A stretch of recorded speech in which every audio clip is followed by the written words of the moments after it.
Greetings.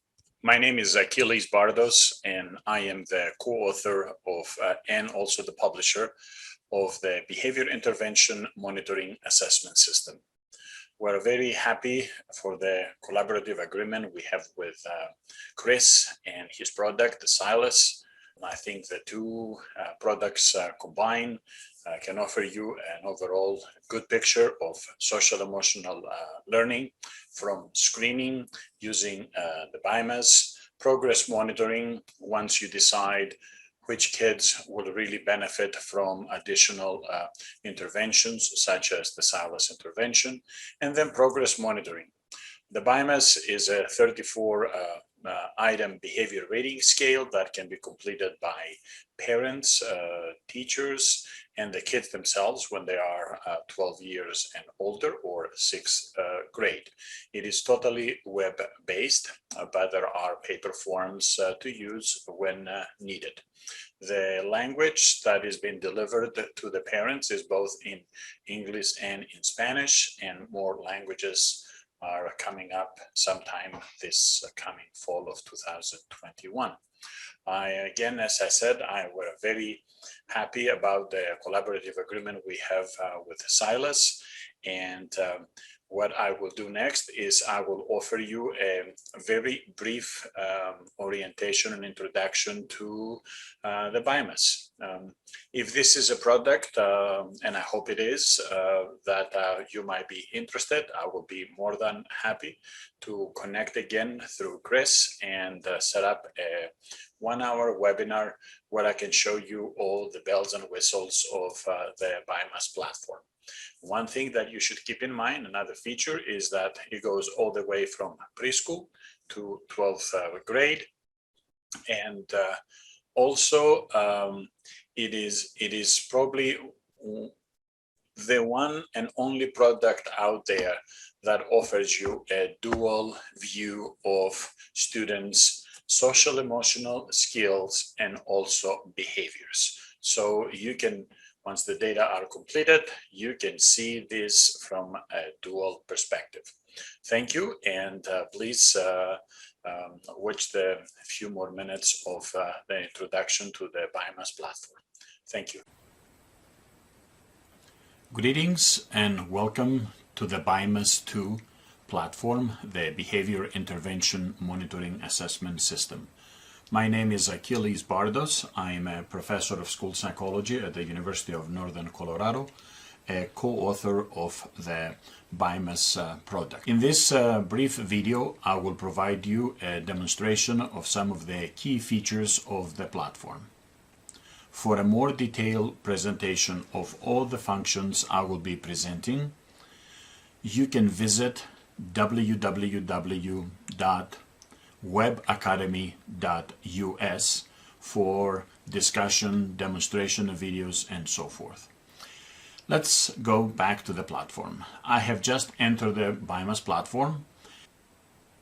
There are three major functions of the platform. The first one requires that we build a database that includes the schools, the staff that work in the schools, and the students. In every one of these cases, data can be entered either manually or with an import file. Same thing happens for staff and also for students. Once the data are in, a user of the BIMAS can determine when they can do the universal assessment, or the screening as quite often is referred to. If you click here on the universal assessment, you will see that the platform follows very simple and straightforward activities as they relate to a universal screening process. The first one here is where you can see what periods are available right now, and currently we have one running for the spring of 2021, and I know that by the ending date of this evaluation. If I were to create a new universal screening window, the next one will be from April 1st, or what I can do is I can actually edit this for our purposes here, and I will change this to be let's say March of 10th, and I will update this window. This closes the window. So now what I need to do is I can create a new UA period. I can create a new UA period, and I will call it Spring of 2021 and parenthesis A for our purposes. And this is today's screening date, and I will end it maybe in 2 weeks from now. I will invite students and I will invite parents to participate. Then I will click Save. This particular section here allows me to determine who is going to receive email notifications on one of the questions that relate to self-harm in the BIMAS. Again, more of details on this in the webacademy.us website. But here we determine who are the people who will be receiving this, and I click Save, and right now, as you will be able to see, the period has been established. So I click on the period, and the next thing I'm going to do is I will be sending now notifications to the individuals who will participate in the screening. The notifications here include staff, parents, or students. The process is very similar for every one of them. So let's pretend we want to send this to the students. We will send them not for the entire district, but we can control the building. We can identify a building where these emails will be sent, let's say the high school, and I can determine maybe the 11th graders. And this concept of cohorts, we can actually narrow the 11th graders to subgroups within the grade level.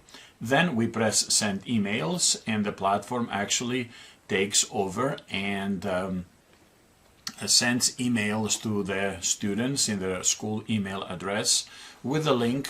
Pressing the link will bring the students to the form that they need to complete. So I'm going to confirm on this one, and that's how you set up the invitation for the screening. Once, of course, as you can see here, we're going back to the Universal Assessment menu, and the next thing we're going to do is we now need to monitor the progress of this screening window that we just opened.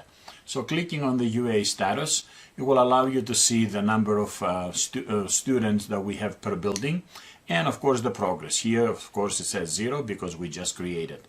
Down here, you can continue on. You can identify the high school, and in the high school you'll be able to see the teachers and how many of the students have been completed. Or if you go all the way up here on the top, you can monitor the students in a particular building and see how many of these students actually have completed the form. So here we are, and as you can see, I have none of the students who completed the form because, again, I just started the process. So that's how you monitor the status of the platform, of the universal screening. I click over here, and after that I have the critical item reports. The critical item report creates a table here with the name of the students who have self-identified as with item 24 as being a harmful behavior. So here you will be able to select the school, the grade, the student form, and down here you will see a table that that is generated with the name of the students. At 1 p.m. every day while the universal screening is taking place, an email is also sent to the individuals you identified as recipients in the setup process. After the critical item, we have the item data overview. Here we have the what we call the dual view of the student behavior. You can see, for example, the data from the standard approach or the SEL approach. You can create here, let's say, if I pick up a window of this period and identify the teachers, and I'll select all the schools and all the grades. Perhaps nope, all the schools. I will identify maybe the first high school, and I will click View Report. Automatically the View Report gives me here the picture of an aggregate of the performance of the students from the classical view of the BIMAS, the standard view that includes the conduct, negative affect, cognitive attention, and of course the adaptive skills. If I click on this and here, I take the same picture from a different perspective, the Castle framework perspective, the SEL perspective. Of course, this one here will allow me to see the classroom from this perspective. I can sort out the students from the highest to the lowest, and I can see who are the students who are experiencing some difficulties, being either at risk or at high risk. I can do the same thing also if I want to see the classroom from this perspective with the SEL scale scores. So, and from here, of course, you can dig even farther by looking into, let's see, if I pick up Alexa, for example, I can click on Alexa's name, and this will bring me to Alexa's behavior record. And from here, I can see an aggregate summary of the data across the standard scale and the SEL scale over here. And if I want to go even farther to see the responses of the different items, all you have to do is just click on the this link in here, which opens the specific behaviors and how they've been rated by a teacher or whoever is the rater, self, teacher, or parent, and so forth. So that's how you go from the big picture of a district to a building level to a grade level to a teacher's level to a student level. So that's kind of the data for the universal when we review the data. Of course, we have data across periods, and we can look at the data here, make comparisons from one universal screening process to the next, to the next, to the next, for individual students or also for aggregate data building by building. Some other things that you can do here as part of the universal assessment process, you can change, for example, the name of who is going to the names, or you can change, for example, the recipients of that critical item email. You can export the data to do any further analysis and so forth. And I think that pretty much completes the universal screening data. Now, once you have a student that or a group of students that you think you will be performing some kind of a tier 2 or tier 3 intervention, and you wish to build a progress monitoring plan, then what you need to do is you need to click here on the progress monitoring plan, and clicking over here will allow you to see all the plans that are currently available, students who are participating. These are all individual behavioral plans, as you can see, since they have a participant number being just one, or if it was a group, it will show how many participants are in this group. To create a progress monitoring plan, all you have to do is just click on create a progress monitoring plan. You name the plan up here, you define the case manager, the person who is going to oversee the entire operation, and the overseeing here relates to the emails that this case manager might be receiving if there is a gap in the data gathering process. Here you might have an interventionist, might be the same person, or a psychologist, or a counselor, or whoever is delivering the intervention. You can provide some clinical notes about the intervention, and here you can identify, for example, in this case is the tool, the actual measuring device that you will be using as an assessment to measure data frequently for the behavior, for the intervention. In this case, we have the BIMAS standard. And then I want to do this one, for example, weekly. I can provide a specific date, and I can provide an ending date for this evaluation. Okay, I said weekly. Let's give it another month or so, and I'll make it up to June. So here it is, there we go, and it goes to June 23rd of 2021. Here we identify the student, and I can pick up a student by typing their name. Let's say that I had a student, let's pick up this Michael Johnson student in here, and automatically you will see that the platform says to me, do you want the student to perform the self-assessment? Since he is 6th grader, he is probably able to participate if you choose to. Also, by default, if you have the data for the parent can also participate in the behavior plan. And then what you do is you can select the names of the teachers who will be part of your monitoring team. Here you can select, for example, let's see if I have identify all of these individuals. and I will save the monitor plan, and let's call this monitoring plan demo 1.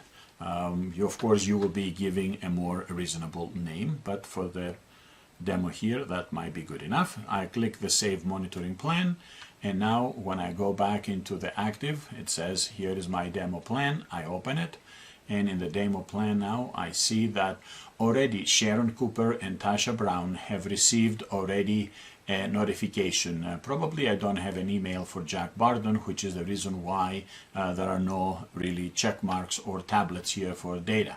So the user, Mrs. Sharon, will be receiving an email automatically through the platform in her school email. She will click on this particular icon, and when she clicks on this icon, then the form, the monitoring plan with the 34 items will appear in here, and she can provide data for this particular individual. So in this case, what I'm going to do is I'm just going to quickly do this, and I'm going to pretend that I had to stop. I will save it for later, and I'll come back and finish it later on. If I wanted at some point, when all of these things are completed, this little tablet will change from a tablet to a green check mark to indicate to me as a user of the BIMAS monitoring plan, as an individual who monitors the plan, psychologist, counselor, whatever. I can go to Michael's record form again, and I can see his universal screening data. I can see them from an SEL perspective, and here are the different plans that I have for Michael. Here is my demo plan. I will click on results, and of course the results will say there is nothing in there. It will show all the dates that are going to be we're going to be completing the data, but there is nothing in here at this point in terms of data. But when the person finishes the completion, these fields will be populated with actual scores. So that's one basic aspect of progress monitoring. The next progress monitoring plan is when you want to create a flex plan. To create a flex plan means you're going to have to go here into the create monitoring plan, but when you are in the create monitoring plan and you reach this point in here, what are you going to use as a plan, and you don't want to use the BIMAS standard, but you want to use a different one. If you click over here, you will see that I don't really have anything really other than the BIMAS standard. So what I'm going to do is I'm going to go back here. I will create a flex plan, and this time this flex plan will be, let's call it demo 1 flex plan, and over here I'm going to select an item from the standard form of the BIMAS. I'm going to select another one from the negative effect, and over here I'm going to create another one. This time it will be a very custom item. This custom item might be appears tired during after lunch. Okay, and we'll copy this just for the sake of it in here, and we can determine as a team what exactly do we mean by this. So here, for example, I may say 0 to 1. It might be here 2 to 3, might be here 4 to 5, might be here 6 to 7. You decide as a team what these values or frequencies of behaviors really mean, and this one is where you decide whether you're going to continue this to be an issue or not issue for the student.